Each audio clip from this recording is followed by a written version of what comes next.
Hey everyone, sharing mentor texts is one of the most rewarding things we get to do as a teacher on a daily basis with our students.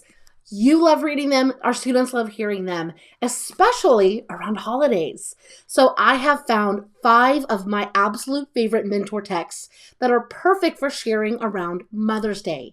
And it doesn't matter if your students come from a traditional background or household or a different household. I have something that will be included for all of your families. So stay tuned and we're going to dive in to all 5 of these books. I'm going to give you a great summary and some ideas on what you can even use each one of them with to teach when it comes to reading standards and skills. Let's jump right in. We're going to start off with one of my favorites. It's a very simple book, so it would be great for lower elementary, grades 1, maybe even grade 2. And it is called A Night Out with Mama.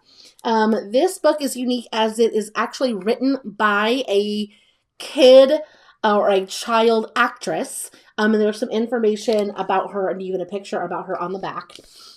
So it is a story about this young girl.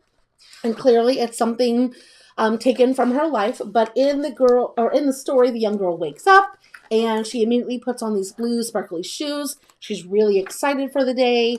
Something special is clearly about to happen during the day. And the story goes on. She wakes up her brothers. She wakes up her family. Everyone is in a great mood. And slowly but surely, we're kind of putting the pieces together as what's happening. So Daddy makes the best breakfast, the most special breakfast.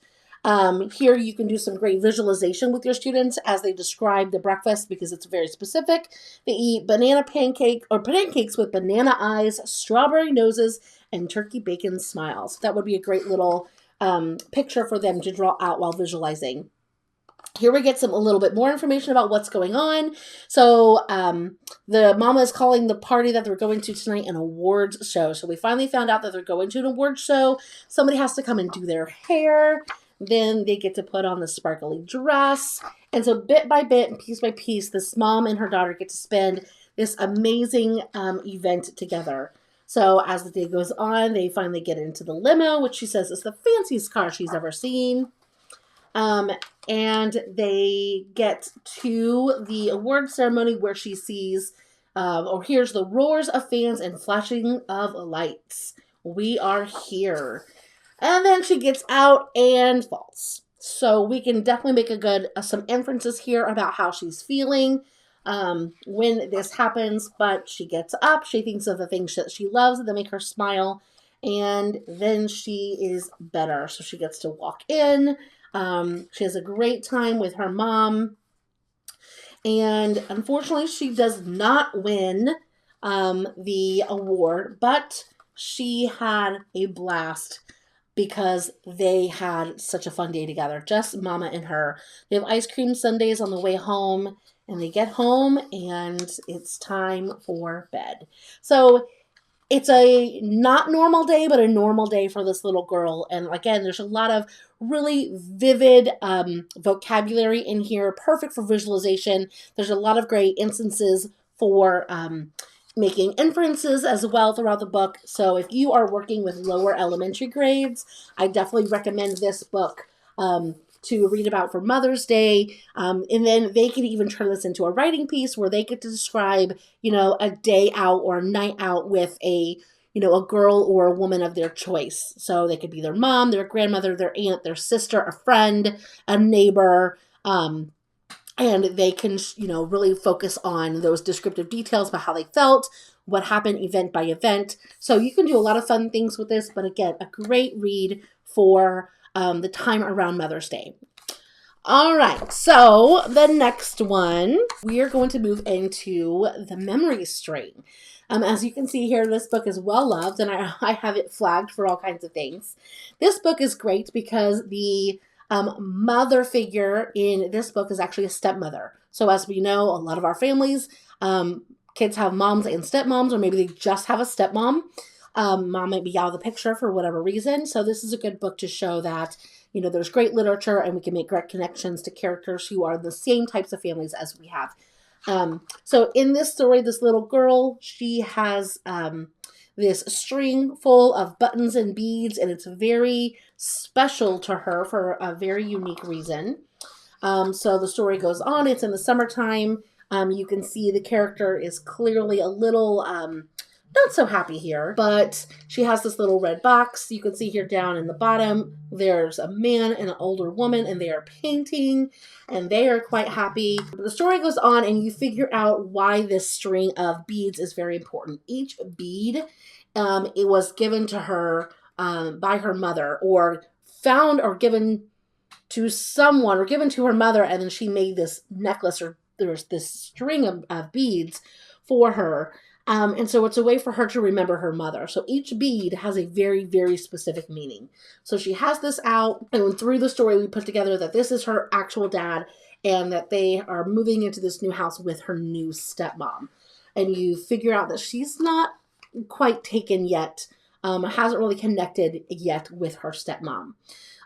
Something ends up happening as they're sitting there, or she's sitting there with her cat, and the unthinkable happens and the string breaks. And so, of course, she is distraught because every bead has a story and has a meaning, and she has to find them all. So they search together, and they find all but one bead, and they cannot for the life of them find it. So the stepmom is trying to comfort her. It's not helping. She doesn't want to be comforted by her. She only wants her dad. She's very distraught, of course, because the necklace is incomplete, and she ends up having to go to bed without that final bead. So when she goes to bed, she hears her dad and stepmom outside. They're continuing to look for the bead. The stepmom is talking about, how can I make this connection with her? I really want her to like me. I want her to love me. Anyways, it keeps going on, and the stepmom ends up being the one that finds the missing bead outside with flashlights. You can see here, there she is. She found it. They're so excited. The daughter knows the whole time that it was her that found it. And then the next day, the stepmom presents the bead back to her and asks her to tell the story of, what the beads mean and what that specific bead means. And so that was a way for them to kind of connect to each other. And that's kind of where their story begins. So it's a really unique story. Again, with that different, not traditional family as far as a stepmom and a dad, a new family beginning. You really can talk about the feelings that are behind new situations. Maybe, you have students who've never had this type of situation when it comes to stepmom or stepdad. But what does it feel like to be in a new situation, a new school? Maybe you have new students who can explain what that feels like, or maybe somebody's moved to a new town, or you've joined a new group where, it's a new dance team or baseball team, and everyone kind of knows each other, and you're kind of the outside one. So I feel like every kid can really make some really strong connections to this story, even if they don't connect just to the family state in itself. So another great one for around Mother's Day is the memory string. That one, again, I meant to mention it. This is perfect for upper elementary, probably grades 2 and up. So I think younger grades could absolutely enjoy it as well, but I would definitely use it in those more upper grades. Next one is called Grandma's Purse. So this is a great one, again, for those non-traditional families. Maybe you have kids who do not live with a mom, they live with grandparents, and so you definitely want to make sure you're including them. So this one is for lower elementary, great for making inferences. Basically, the story is about this little girl who kind of goes through her 𝗦ዀ's purse, and she takes out every piece, and 𝗦mě explains what each piece is for, and the little girl says that all these pieces together is what makes 𝗦mě 𝗦mě. And at the very end, there's one last thing in 𝗦Mě's purse that she takes out, and it ends up being a purse of her own. So it's a really cute story.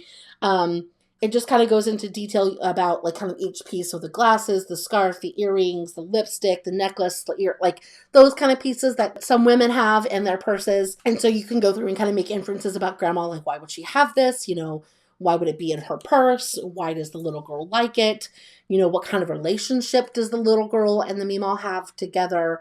So a lot of great inferences you can make even at the lower grades. But again, this one is perfect for around Mother's Day. It is called Grandma's Purse. And I'm going to put all the links to these, the Amazon links to these, in the video description. So if you're like, ooh, I want to add that to my classroom library, click that show more to find that video description, and then you can find the links to all of these. All right, the next one I'm going to share, of course, this is a classic. You probably already have this in your library. If not, I guarantee your school library has it. It is called A Chair for My Mother. It is about this young family who ends up losing their house in a house fire. And so they go to live with other members of their family. And so the mom is a waitress and she's very tired when she gets home. And they have this tradition where they go through their tips and the little girl gets to collect all of the coins and they end up putting them in this jar every night.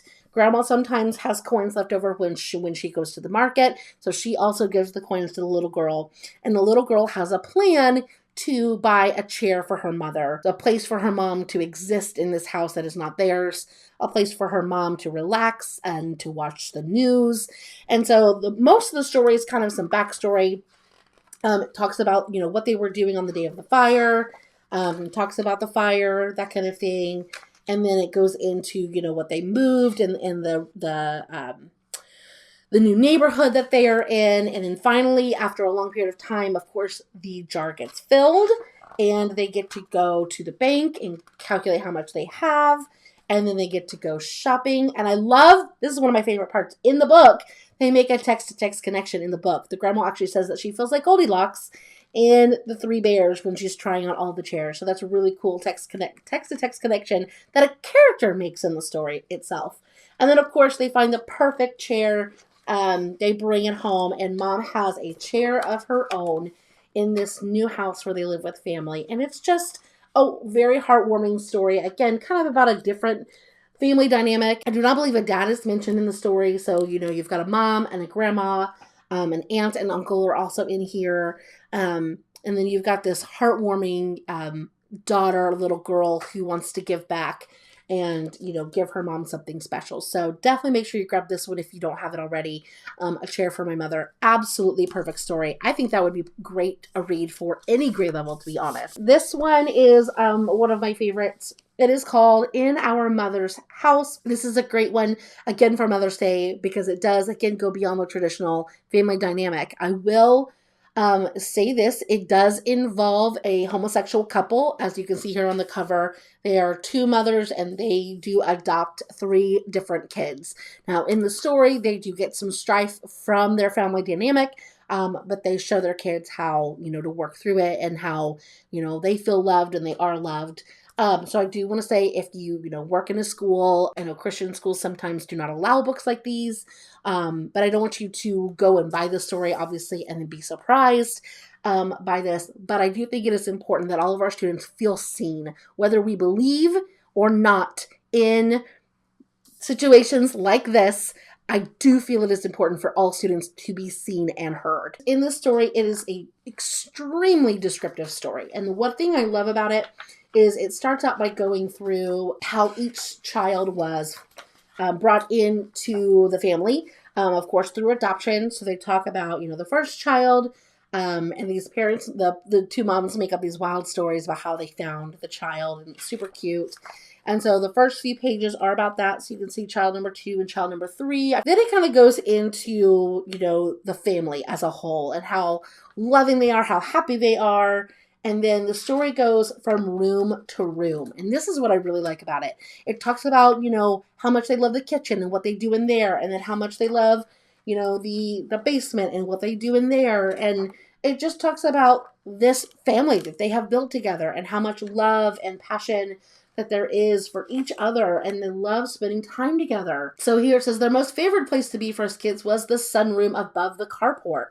So again, it's going through each room and all the memories that they have in each room. So there you can see they're in the sunroom again. There's their backyard. You can see that people are pitching in to help create and build a play set for them. It says in the kitchen in our mother's house was the center of everything that was happening in our household. One of the moms is a paramedic and the other one is a pediatrician. That's just a little bit of back information too. So here you can see the family and other family members and friends and neighbors are there cooking. They love entertaining and having people over. So the story goes on, and then we kind of come to the part where we're starting to get some negativity towards the family. So they host a block party every year. It's a tradition, and they are passing out the invitations, and they get some negative faces here from one of the neighbors. That nothing is said right there, but they do start seeing some negativity. And then the block party is happening. And at the block party, that one family, you can see the child is very confused about what's going on. But one of the family members does say a few things. She just says, "I don't appreciate what you two are." That's only words that are quoted and said. So it doesn't go into anything else. So nothing religious or anything is mentioned. And then, of course, all the kids are confused. And then the parents say back to her, she is full of fear, sweetie. She's afraid of what she cannot understand. She does not understand us. And so that's basically it. They move past it and they realize, that they don't feel unloved. They are special. Their family is perfect just the way they are. And they're not going to let someone's lack of understanding happen to change that. And so then this is such a special part. All 3 kids grow up and it shows what they grew up. Each kid gets married and shows their spouse, and then there are the 2 moms now shown as grandparents at the end of the story, and there they are again. So they lived their life together in love, and it's just an absolute special story. So again, 𝗦cie 𝗰𝗶𝗹, she pulls these stories from life experiences, so I just think it's really special and really unique. Definitely a great one, again, to read about around Mother's Day. If you have other Mother's Day books that you share in your classroom, drop me a comment and let me know below. I'd love to add to my list. I'm always looking for more new books to purchase, even though my bookshelf is very full. But there's always a spot for another book, right?